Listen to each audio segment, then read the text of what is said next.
اب جو شخص نبی کریم صلی اللہ علیہ وسلم کی زندگی کو سیکھے گا، پڑھے گا،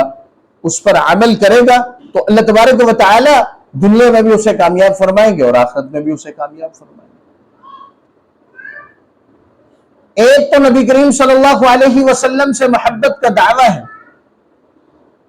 کہ میں اور آپ میں سے کوئی شخص بھی یہ دعویٰ کر لے کہ میں محب رسول ہوں، میں عاشق رسول ہوں۔ ایک تو یہ دعویٰ ہے اور ایک بول ہے، اور ایک آپ صلی اللہ علیہ وسلم کی محبت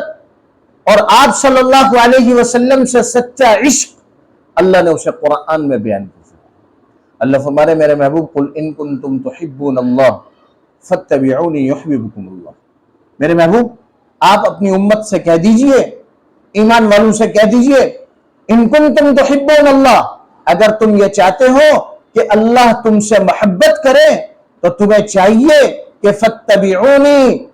اے میری امت مجھ محمد کی اتباع کر لو، یحببکم اللہ، اللہ تمہیں اپنا محبوب بنا دے۔ نبی کریم صلی اللہ علیہ وسلم کا سچا عاشق اور سچی محبت کرنے والا وہ ہوگا جو آپ صلی اللہ علیہ وسلم کی اتباع کرے، جو آپ صلی اللہ علیہ وسلم کی زندگی کو پڑھے، پرکھے اور سمجھے اور سمجھ کر آپ صلی اللہ علیہ وسلم کا اتباع کرے۔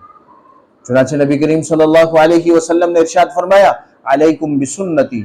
تم پر میری سنت اور میرا طریقہ لازم ہے۔ اب نبی کی سنت کیا ہے بھائی؟ نبی کی سنت یہ ہے کہ نبی کی محبت میں نبی کا پسندیدہ عمل کرنا، یہ سنت۔ نبی کی محبت میں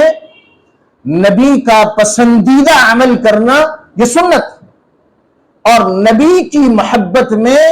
اپنا پسندیدہ عمل کرنا یہ بدعت۔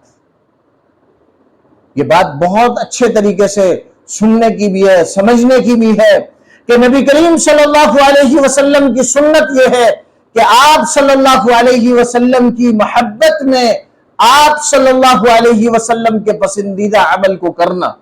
یہ سنت ہے، اور آپ صلی اللہ علیہ وسلم کی محبت میں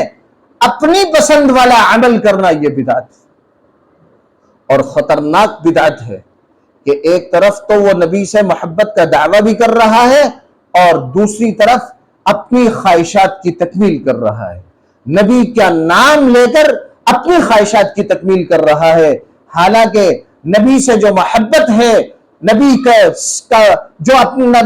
اپنا محبوب مانتا ہے، اسے تو حکم یہ ہے کہ فاتبعونی، میری اتباع کیجئے، یحببکم اللہ، میں محمد بھی محبت کروں گا اور میرا اللہ بھی اس سے محبت کرنے والا ہے۔